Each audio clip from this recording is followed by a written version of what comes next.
Guys, what's up? Welcome back to another ranking video, everyone's favorite style of video, as far as I know. And today we're going to be ranking every killer in Forsaken from worst to best. Now, I already know some of you could be mad at me about this list before you even watch it, so I have two things just to save your comments.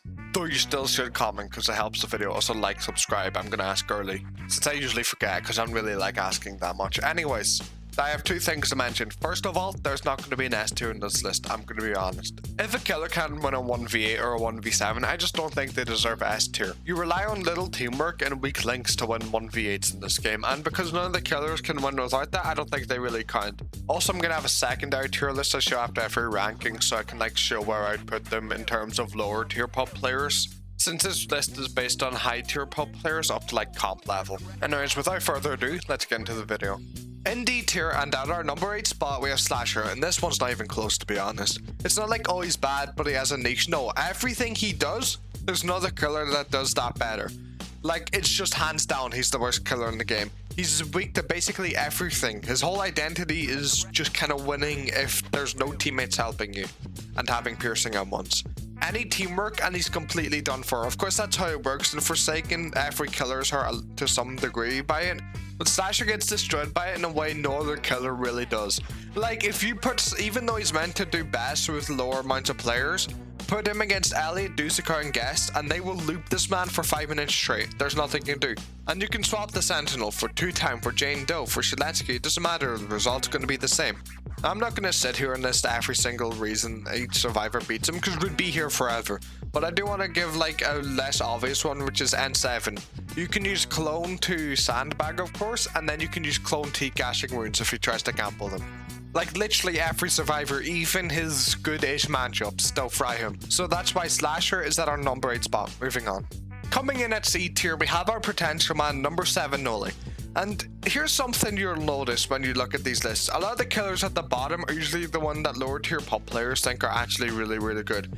And I get why. Noli on paper looks like an upgraded cool kid. He has an AoE projectile. It still can slow you down if you use it right. He can blow it up early, walk speed override that you can curve, chain, cancel, all that. And he can aura reveal faster than cool kid by a lot, 20 seconds faster on average. But his whole kit just kind of falls apart when you start to actually use the map against him. Nova is way more map dependent than he'd like it to be. Same thing with Void Rush.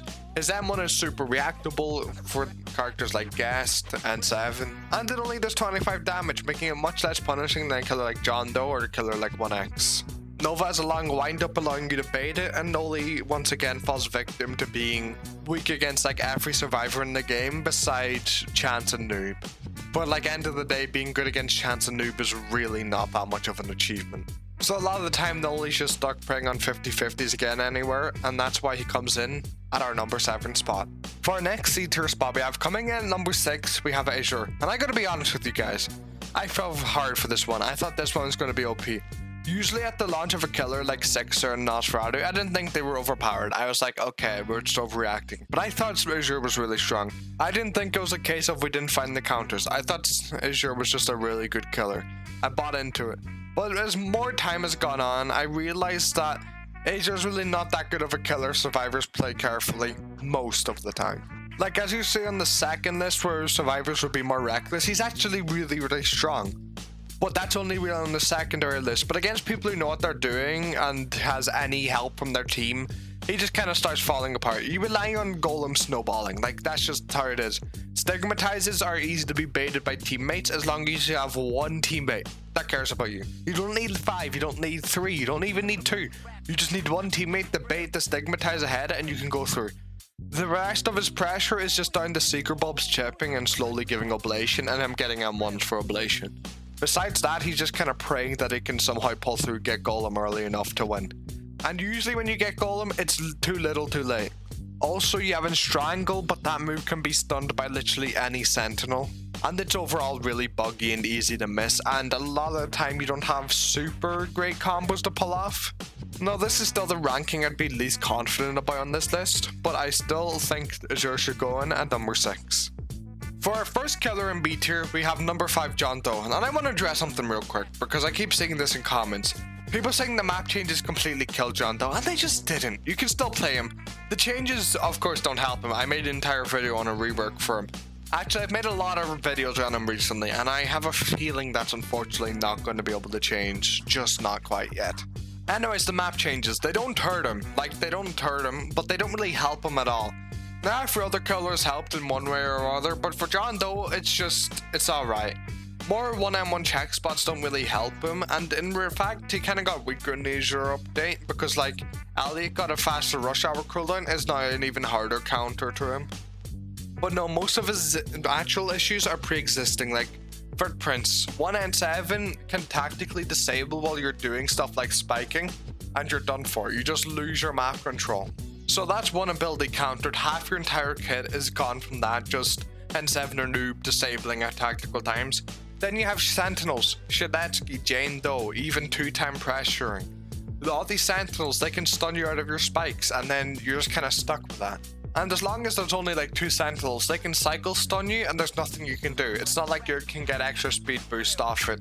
Unstoppable really doesn't matter until you start getting into 4 or 5 Sentinels in a match. His game plan against 4 coordinated survivors is basically hope up they mess up on disabling and you hit 36 or 48 damage spikes enough to win. So that's why he's number 5. For a second killer in B tier, we have number 4 Nosferatu, who's actually had an insane glow up since the AZURE update. Which is really nice to see actually, considering you're second worst in the game at one point. Hunter's Feast now deploys faster again and tracks like a goddamn missile. Cataclysm got buffed back into being an actual zoning tool and spawns last few puddles properly, like they wanted to do. Bloodhook comes off cooldown faster, and Bat Form's the same, to be honest. But like, he can dismount on top of you, do like 65 damage, and even if he doesn't do that all that much, he can Bloodhook just at the end to make sure he still wins chase. That's one that's 50-50 to kick you. Anyways, here's the issue, Sentinels. It's really his biggest issue, but it's really, really bad for him. He can get stun cycled by 2 Sentinels, besides like Chance and Guest. But even with Guest, you still get countered. 2 Sentinels stunning each dismount and you like lose. You need dismount or dive to get anywhere with Nosferatu. Without those, you're done for. But besides that, Nosferatu is the second all-rounder the game has to offer, and he's the first character here that actually holds up against classes specifically. I'd say definitely after the AZURE update, he holds up against every survivalist currently in the game, and he's also able to hold up against basically supports as well as a character could need to. But anyways, he's a strong, versatile killer, doesn't fall apart in weak maps, he just has that one issue holding him back. Anyways, Nosferatu, number 4. Time for our next B tier killer, number 3 Cool Kid. The second all-rounder on the list and the first one to ever come out. The starter of the entire archetype. And he's still doing really well for himself right now. He's got weaknesses, don't get me wrong, but way fewer than the whole classes of survivors, like, you know, most of the killers prefer this.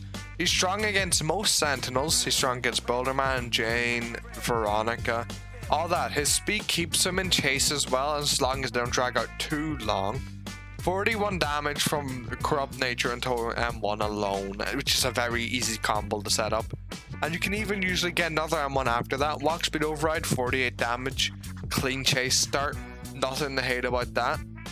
And minions either full zone someone or eat up like 30 seconds of someone's attention if they take the bait. Cool Kid, he's just strong. Like, that's all there is to really say it. He's strong without getting shut down too hard. Now, Noob and Guest can negate minions, which is really annoying. And Dusakar and N7 can negate Walk Speed Overrides. But Cool Kid's like the true first one with a strong matchup against every survivor class. Like Nosferatu, he's weak to Elliot, Dusakar. But I wouldn't even say Cool Kid's that weak to Elliot, because like Rush Hour doesn't do all that much against Cool Kid. So that's why Cool Kid is able to pull in at the number 3 spot. Our final B tier killer, we have number 2, 1X. And look, I'll be real with you. I think this spot, Cool Kid and Nosferatu, could honestly be shuffled around. I just have to say that. But this is where I ended up landing. 1X is simple and he kills fast and there's basically no counterplay besides stunning him. But like, here's the thing. Mass Infection, Entanglement, the cooldowns are so fast you can't cycle stuns on them. It's just not really possible unless you have like 5 Sentinels. And at that point, every survivor or every killer in the game would be done for anyways. His cooldowns are just simply too fast for the survivors to deal with in a reliable way. Now, I actually did have him lower originally because I wrote him off as currently. Like, I was thinking, Well, at this point, after all the nerfs, the reason he feels so strong is because he's no skill killer. Like, I was thinking, okay, well, the only reason he feels strong, it's like, oh wow, the person playing this took no effort, so that means it was strong. But I think the more I think about it, he is just too strong to ignore still. Now, he does have the weakness of 2 supports, Dusakar Elliot, but like Sentinels are annoying at best, and Survivalists don't do like anything to him. Like, they do completely nothing. If his cooldowns were longer, he would be a lot weaker, but as it stands at this point in the game, you're having a bad day if you're going against 1x. So that's why 1x comes in at number 2. For our one and only A tier killer, we have number 1, Guest666. And yeah, you've probably clocked, as I said earlier. There's only one killer in A tier, and there's no killers in S tier as I said there would be. I don't explain to why, but I want to just say it again. Nobody's clearing the bar I want them to clear right now. Being able to deal with at least, like, even arguably not even 6. Guest666 can deal with 6 survivors, let alone 7 if they were actually coordinated. Like, you don't need to be super coordinated, just coordinated enough. And, you know, what is Guest666 as a character? Well, someone once described him to me as aberrant slasher. And honestly, that couldn't be any more accurate. She is slasher on steroids, basically. Like, she doesn't have any hard weaknesses against any survivor style. There's other Sentinels like Shadensky can cancel some blood rush or wind up time, but it's not that big, it's not shutting down the ability. Hemorrhage actually flips the usual Elliot matchup, which is the only character in the game. He's the only character that actually counters Elliot instead of it being the other way around. Closest thing to real counters is like Dusakar with beam and shield, being able to deal with the speed time. Same with Guest1237. But those aren't even hard counters. Like, they're just not hard counters at all.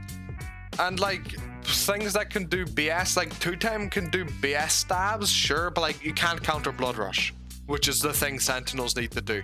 And even if you cancel Blood Rush with like Shadensky, she can still scream.